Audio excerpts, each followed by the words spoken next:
जयपुर से एक बड़ी खबर निकलकर सामने आ रही है, जहां पर लोकसभा चुनाव से पहले बीजेपी का कुनबा बढ़ रहा है और बीजेपी मुख्यालय में सदस्यता ग्रहण का कार्यक्रम चल रहा है। आज राजस्थान पुलिस में डीजी एसीबी के नाते से सेवानिवृत्त हुए। राजस्थान पुलिस में एक अपनी निष्पक्ष पहचान रखने वाले बड़े प्रखर अधिकारी के नाते से जिनकी पहचान ऐसे सम्मानित BL सोनी जी आज भारतीय जनता पार्टी के परिवार में शामिल हो रहे हैं। उनका स्वागत है, अभिनंदन है। मैं नारायण जी पंचारिया प्रदेश के उपाध्यक्ष उनसे आग्रह करूंगा कि दुपट्टा पहना करके स्वागत करें।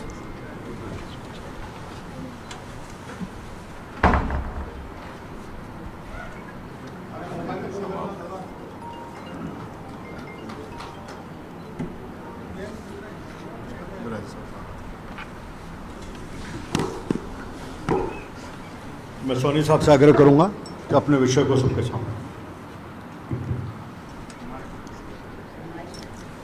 आप सभी को भारतीय नववर्ष 2081 की बहुत बहुत हार्दिक मंगल कामनाएं आपके लिए, आपके परिवार के लिए।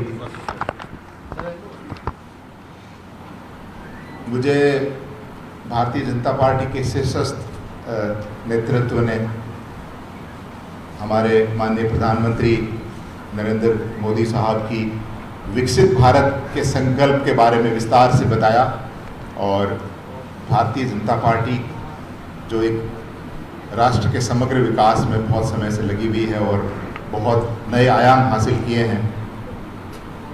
पार्टी के विचारधारा से इनके समस्त जो थ्योरी है, जो इनके संकल्प हैं, उनके बारे में मुझे बताया। तो मैं 35 वर्ष की अखिल भारतीय सेवा संपन्न होने के बाद और माननीय नरेंद्र मोदी साहब के विकसित भारत के संकल्प और भारतीय जनता पार्टी के जो पदाधिकारी हैं, इनके द्वारा बताए गए समस्त बातों को देखते हुए आज मैंने भारतीय जनता पार्टी की सदस्यता ग्रहण की है। मैं माननीय प्रधानमंत्री जी का और हमारे राज्य के जो भारतीय जनता पार्टी के शीर्षस्थ नेतृत्व है, उनको सबको धन्यवाद देता हूँ। देखिए, 35 वर्ष के अखिल भारतीय स्तर पर सेवा करने में आपको बहुत सारा अनुभव होता है, कुछ अच्छा, कुछ बुरा, कुछ खट्टा, कुछ मीठा। मैं शुरू से युवाओं से जुड़ा रहा हूं और युवाओं की समस्याओं को जहां पर भी मेरा सामर्थ्य मेरे हिसाब से मैं उसको सुलझाने में, उनकी बात सुनने में, उनकी समस्या का समाधान करने में एक सीमित प्रयास करने का मैंने देखा पूरे सेवा में। तो पिछले समय से देखा कि पिछले सरकार में 5 वर्ष तक युवाओं के भविष्य के साथ इतना कुठाराघात हुआ। सभी तरह की भर्तियां, पेपर लीक हुए, सभी तरह की भर्तियों में जिन लोगों को भर्ती करने का जिम्मा दिया गया था, वो इतनी संदिग्ध आचरण के लोग, जिसके कारण कि पूरा राजस्थान शर्मसार है। आप देख रहे होंगे पेपर लीक हुए। जो प्रभावशाली लोग हैं, उन लोगों ने अपने परिवार के लोगों को महत्वपूर्ण पदों पर भर्ती कराया। और मुझे खुशी है कि नई सरकार ने इस विषय में बहुत गंभीरता से लेकर के और SIT गठित करके और जो भी दोषी हैं उनको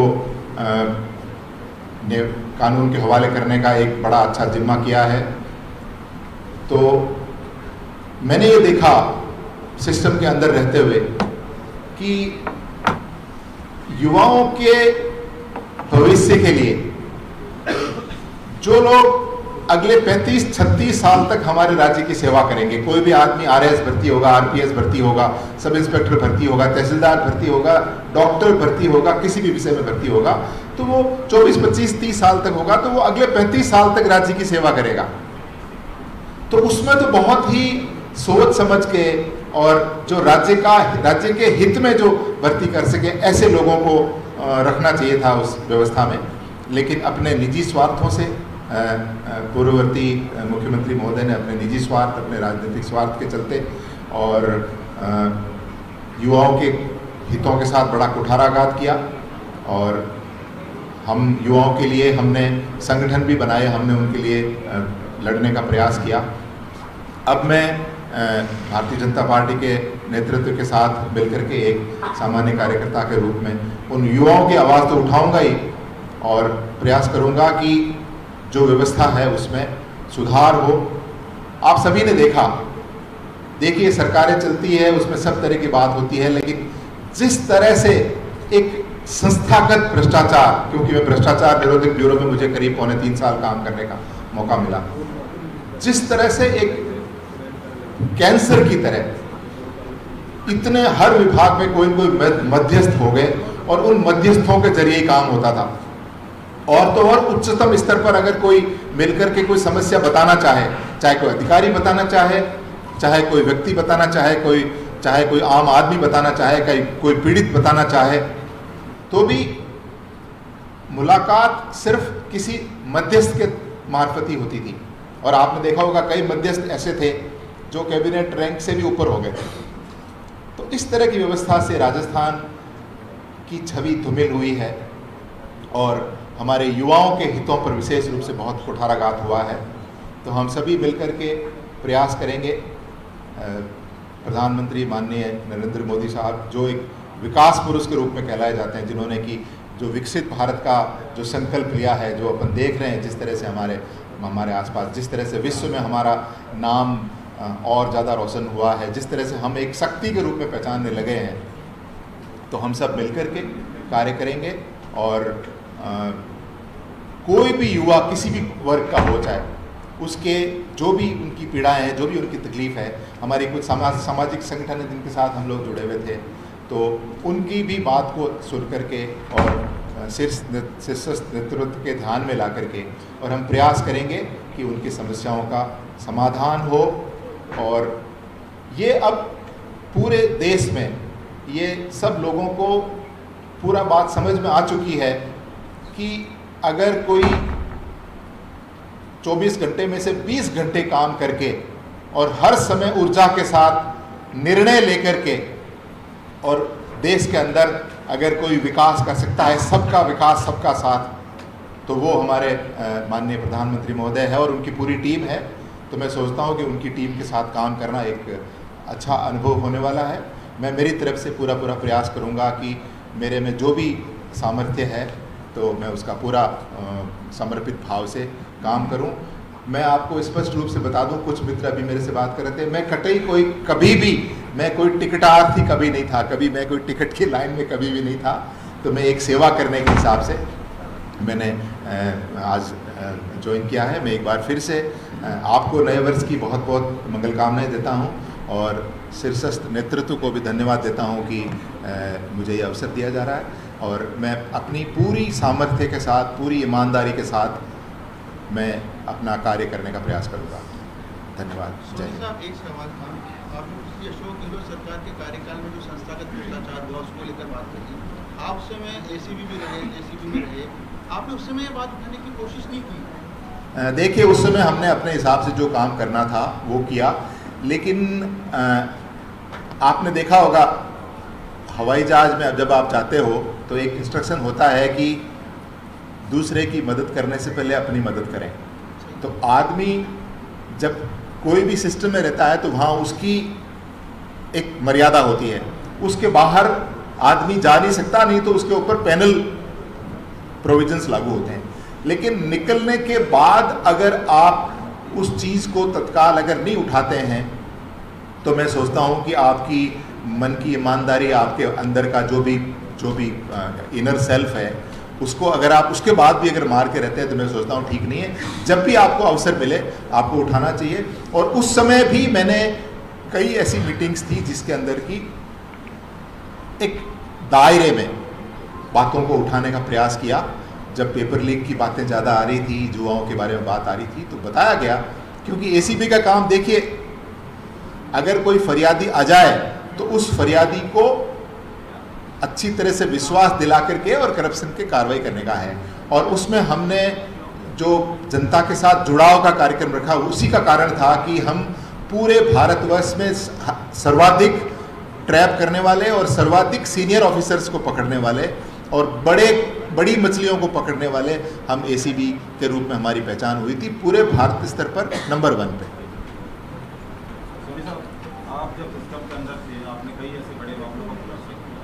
ऐसे कौन से मामले थे, क्योंकि एसीबी की रिपोर्ट जो है डायरेक्ट सीएम को होती है, ऐसे कौन से मामले थे कि जहाँ सीएम का इंटरफेयर रहा हो और उसके बाद में आपका जो मन है वहाँ से जो है वहाँ से उचट गया और उसके बाद आपको मोदी का परिवार याद आया?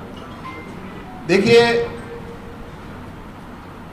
पहली बात तो कुछ इस तरह के प्रावधान हैं कानून में जिसमें कि अगर आपको जांच शुरू करनी है तो जांच शुरू करने से पहले आपको सरकार की परमिशन लेनी होगी। हमने बहुत बड़ी संख्या में करीब 600 के करीब ऐसे प्रकरण होंगे जिसमें कि जांच के लिए हमने स्वीकृति के लिए हमने निवेदन किया, लेकिन स्वीकृति नहीं मिली। उनमें कई ऐसे प्रकरण थे जो अब खुल रहे हैं, जिनमें कि अब भ्रष्टाचार उजागर हो रहा है। दूसरा, हमने किसी को पकड़ लिया, उसमें भी कार्रवाई करने के लिए अभियोजन स्वीकृति की आवश्यकता होती है। आपको सबको विदित है, बड़ी संख्या है, आप उसको आरटीआई में भी ले सकते हो और एसीबी से पूछ सकते हो। कई अच्छे बड़े बड़े मामलों में अभियोजन स्वीकृतियां नहीं दी गई। जब ज़्यादा हमने कार्रवाई करनी शुरू कर दी तो यहाँ तक कि जो साधन हमको मिलते हैं, गाड़ी घोड़े आदमी अधिकारी आईओ और लीगल सपोर्ट, वो सपोर्ट भी एकदम कम कर दिया गया। एक एग्जांपल दे दीजिए, आपको ऐसा कोई केस ध्यान हो आपको कोई बड़ा? देखिए, मैं पर्टिकुलर एग्जाम्पल मेरे ध्यान में है लेकिन मैं अभी नहीं बताना चाहूँगा कुछ, क्योंकि नहीं, लेकिन जो देखिए जो चीज़ें सब जुडिस है जिसमें कि अभी कोर्ट में कहीं कहीं कुछ लिपित पेंडिंग है, उस पर बोलना ठीक नहीं है। बट समय समय पर मैं जो भी बात है, मैं पूरे पुख्ता सबूत के बहुत सारी जानकारी है मेरे पास। आज मेरा ये पहला दिन है तो मैं निश्चित रूप से जो भी बातें होगी मेरे पास काफ़ी जो भी बातें हैं वो मैं किसी समय पर उस कॉन्टेक्स्ट में मैं ज़रूर शेयर करूँगा। सोनी साहब, सबसे मेजर इशू है पेपर लीक का। पेपर लीक को पेपर लीक को लेकर आपने कहा है कि कई लोगों को अपने नज़दीकियों को उन्होंने भर्ती कराया है। कौन लोग पेपर जो सिस्टम में हैं और अपने नज़दीकियों को भर्ती करा रहे हैं? देखिए, आप सब ने सुना है, मेरे हिसाब से हमारे बैच के लोग जो राजस्थान कम जानकारी रखते हैं वो भी हमको नाथी का बाड़ा और सांचौर की पाठशाला के बारे में रोज पूछते थे हमको। अब उनका किस तरह से कानूनी पक्ष से लीगल फॉर्म में क्या होगा, एसओजी अपना काम कर रही है और मैं सोचता हूं कि जो भी है बचने नहीं वाले हैं। सोनी साहब, क्योंकि पिछली सरकार के दौरान जो पेपर लीक हुए तो सबसे बड़ा जो आरोप पूरी सरकार के साथ जो सरकार के शिक्षा मंत्री थे, फिर बाद में प्रदेश अध्यक्ष उनके गोविंद सिंह डोटासरा पे लगा। खासतौर पे उनके क्षेत्र में एक कलाम इंस्टीट्यूट था, उसके ऊपर भी आरोप आया। उनके परिवार के लोगों को आरएस भर्ती में वरीयता मिलने की बात आई। तो आप चूंकि उस दौरान भी पदों पर थे वहाँ पर, उस समय सरकार का हम में थे, तो क्या इन आरोपों में जो उस समय तत्कालिक रूप से बीजेपी के नेताओं ने लगाई थी, आपको कुछ सच्चाई नजर आती है? क्योंकि अब आप उसका हिस्सा नहीं रहे सरकार का। देखिए, जो भी आरोप लगाए थे वो कई सारे तथ्यों के साथ लगाए गए थे, लेकिन मैं एसओजी में नहीं था, मैं एसीबी में था और ये सारा प्रकरण एसओजी डील करती थी।